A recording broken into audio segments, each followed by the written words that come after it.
इस सबसे बड़ी खबर उपचुनाव को लेकर कांग्रेस ने जारी कर दी है अपनी सूची। कांग्रेस ने प्रत्याशियों की लिस्ट जारी कर दी है।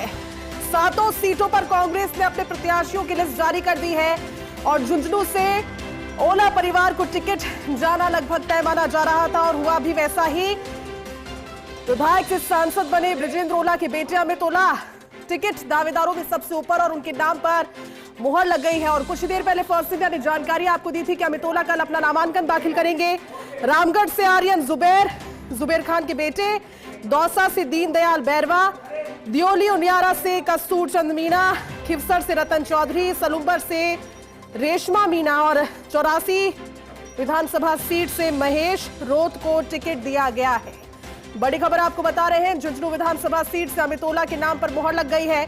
कुछ देर पहले ही फर्स्ट इंडिया ने जानकारी आपको दी थी कि अमित ओला कल अपना नामांकन दाखिल करेंगे और अब क्योंकि लिस्ट का काउंटडाउन चल रहा था 7 सीटों पर, कांग्रेस की ओर से अपनी लिस्ट सामने लाकर प्रत्याशियों के चेहरे पर जो कयास लगाए जा रहे थे अलग अलग नाम, उस पर मुहर लगी है। और फर्स्ट इंडिया के संकेत एक बार फिर से कारगर, क्योंकि अमित ओला को लेकर के कुछ देर पहले ही फर्स्ट इंडिया ने खबर दिखाई थी कि अमित ओला कल अपना नामांकन दाखिल करेंगे। और ज्यादा बातचीत के लिए सहयोगी दिनेश डांगी जुड़े हैं। दिनेश, कांग्रेस के प्रत्याशी 7 सीटों पर सभी के सामने, अब चेहरे पर कोई कशमकश नहीं और फर्स्ट इंडिया के संकेत एक बार फिर से कारगर साबित हुए। दिनेश, 7 सीटें, सभी नाम आपके सामने, कैसे विश्लेषित करेंगे? जी बिल्कुल, हम जो लगातार संभावित नाम बता रहे थे उन सभी नामों पर लगभग मोहर लग चुकी है और 25 अक्टूबर नामांकन की आखिरी तारीख है और उससे जस्ट 2 दिन पहले कांग्रेस ने अपने सभी 7 उम्मीदवारों का आधिकारिक ऐलान यहाँ पर कर दिया है। झुंझुनू से अमित ओला जो अभी मौजूदा सांसद है, विजेंद्र ओला और ओला परिवार की तीसरी पीढ़ी है, वो अमित ओला है, वो यहाँ पर चुनाव लड़ेंगे। साथ ही रामगढ़ से जैसा कि बता रहे थे कि जुबेर खान है, देवगंज विधायक थे, उनके जो छोटे बेटे हैं आर्यन जुबेर खान, उनको यहाँ पर टिकट दिया गया। और दौसा से डीडी बैरवा यानी दीनदयाल बैरवा को यानी दलित चेहरे पर यहाँ पर दाव खेला गया है। ये जनरल सीट है यहाँ पर और सबकी रायशुमारी के बाद उनका टिकट फाइनल किया गया है। वहीं देवली उनियारा से केसी मीणा को यहाँ पर टिकट दिया गया है और खिवसर से एक चौंकाने वाला नाम, नया नाम सामने आया, रतन चौधरी, उनको यहाँ पर टिकट दिया गया। और सलुम्बर एसटी सीट से रेशमा मीणा यानी एक महिला को टिकट दिया गया और 84 एसटी जो वर्ग के लिए रिजर्व सीट है वहां पर महेश रोत है, उनको टिकट दिया जो यूथ कांग्रेस से जुड़े हुए। यानी कांग्रेस पार्टी ने 2 जगह कह सकते हैं कि जो परिवारवाद है वहाँ देखते हुए अमित ओला और आर्यन जुबेर खान को टिकट दिया गया। दौसा और देवली उनियारा से नए चेहरों को मौका दिया गया, खिवसर से नए चेहरों को मौका दिया है और किसी के साथ कांग्रेस पार्टी ने उपचुनाव में गठबंधन नहीं किया। ये लिस्ट के आधिकारिक रूप से सामने आते ही इस बात पर भी मोहर लग चुकी है। और खिवसर से एक नए चेहरे रतन चौधरी को टिकट दिया, भी उनका पोर्टफोलियो भी पता नहीं है वो क्या है। और सलूपर से रघुवीर मीणा भी टिकट मांग रहे थे, लेकिन उनका जो बैकग्राउंड है पुराना यानी 5 चुनाव पत्नी से वो हार चुके हैं, उनको टिकट नहीं मिला। और यहाँ पर रेशमा मीणा को टिकट दिया गया 84, जहाँ पर पहले राजकुमार रोत विधायक थे वो सांसद निर्वाचित हो गए, उस सीट पर कांग्रेस पार्टी ने महेश रोत को यहाँ पर टिकट दिया गया। तो सभी 7 सीटों पर उपचुनाव हो रहे हैं। वहाँ कांग्रेस ने आधिकारिक रूप से आज अपने उपचुनाव घोषित कर दिए और रात को यानी कह सकते हैं देर रात ये सूची यहाँ पर जारी की गई है। एक महिला को टिकट यहाँ पर दिया गया है, रामगढ़ से अल्पसंख्यक चेहरे जो देवगंज विधायक जुबेर खान है यानी एक। बिल्कुल दिनेश, और ये 7 सीटें जिस पर टिकट के दावेदार कांग्रेस की ओर से अब सभी के सामने। शुक्रिया इस पूरी बातचीत के लिए। हमारे साथ एसोसिएट एडिटर नरेश शर्मा भी जुड़े हुए हैं। नरेश जी, 7 सीटों जिनको काउंटडाउन लेकर चल रहा था और इंतजार किया जा रहा था, हालांकि फर्स्ट इंडिया के संकेत एक बार फिर से कारगर, अमित ओला झुंझुनू से चुनाव लड़ेंगे और क्रमशः पूरे 7 नाम आपके सामने, कैसे विश्लेषित करेंगे?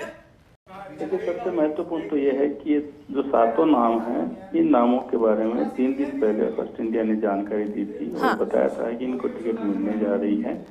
और एक जो खिवसर है उसमें जो सवाई सिंह है उनकी जगह उनकी पत्नी को टिकट दिया गया है। तो कुल मिला के टिकट है वो उसी परिवार को है। तो खिवसर का मामला क्योंकि ये पहले तय हो चुका था, किस तरह गठबंधन नहीं होगा।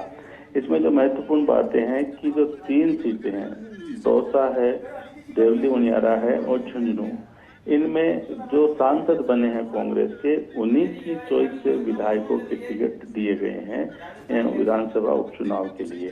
तो ये जो 3 टिकट है ये सीधे सीधे जो सांसद है उनके खाते में गए हैं। उन सांसदों ने जिनको कहा उनको टिकट मिला है। 2 टिकट है वो फैमिली को मिली है। रामगढ़ से जो जुबेर के जो बेटे हैं आर्यन जी उनको, और झुंझुनू से अमित ओला जो कि बिजेंद्र ओला के बेटे हैं उनको। तो ये 2 टिकट फैमिली को गई है। इसके अलावा देवली उनियारा और जो दौसा है उनमें दोनों जो टिकट है वो हरीश मीणा और मुरारी मीणा इन्होंने जो नाम बताए थे उसके अनुसार टिकट दी गई है। 84 में और जो सलुम्बर है नए चेहरे आए हैं, और जो महेश रोथ है जो 84 से चुनाव लड़ेंगे ये यूथ कांग्रेस के हैं। एक तरह से यूथ कांग्रेस के खाते में टिकट गई है।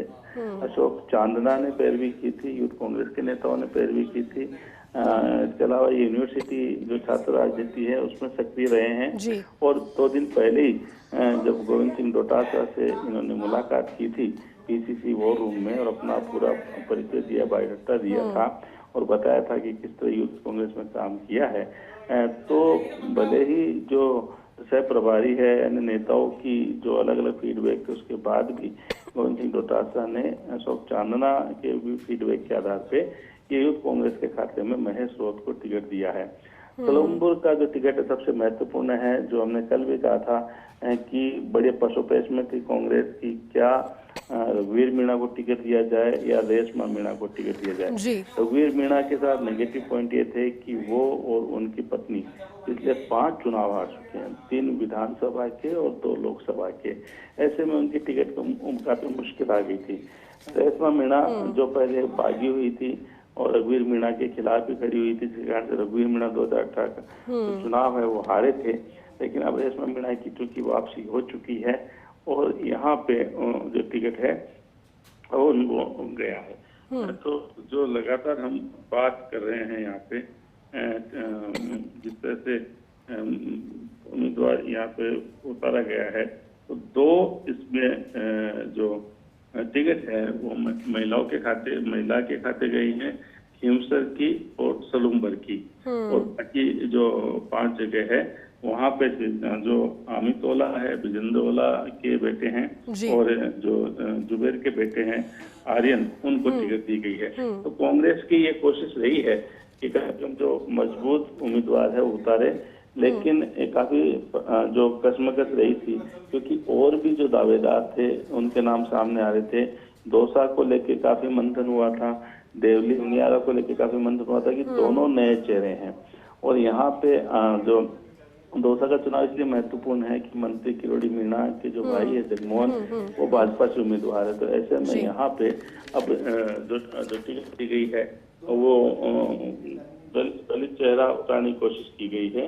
और यहाँ पे जो डीसी बेरवा जिनका नाम दीनदयाल जो रिकॉर्ड में उनका नाम है वो दीनदयाल है, उनको टिकट दी गई है। तो एसटी के सामने जो बेरवा है उनको उतारा गया है, लेकिन ये कितना कारगर साबित होता है ये देखना होगा, क्योंकि इस टिकट को लेकर लगातार काफी चर्चा रही है। देवली उनियारा है, वहां से जो केसी मीणा, कस्तूर चंद मीणा जो कि एक निजी कंपनी में बड़े पद थे वहां से आए हैं, उनको टिकट दी गई। हरीश मीणा ने जो सिफारिश की थी और ये माना जाता है कि उन्हीं के टिकट है। तो जो 3 टिकट जहां से जो एमएलए जो सांसद बने हैं वो टिकट है वो कुल मिला के इनकी मानी जाती है सांसदों की। अब महत्वपूर्ण बात है खीमसर, जहाँ लगातार जो चर्चा थी कि यहाँ क्या होगा।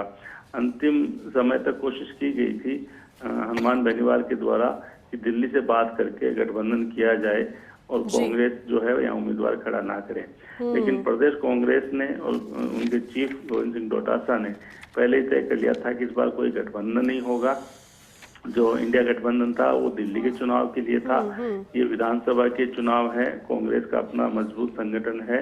तो ऐसे में उन्होंने जो यहाँ पे चुनाव लड़ने के लिए पहले ही ऐलान कर दिया था। बात ये थी कि आखिर चेहरा कौन हो।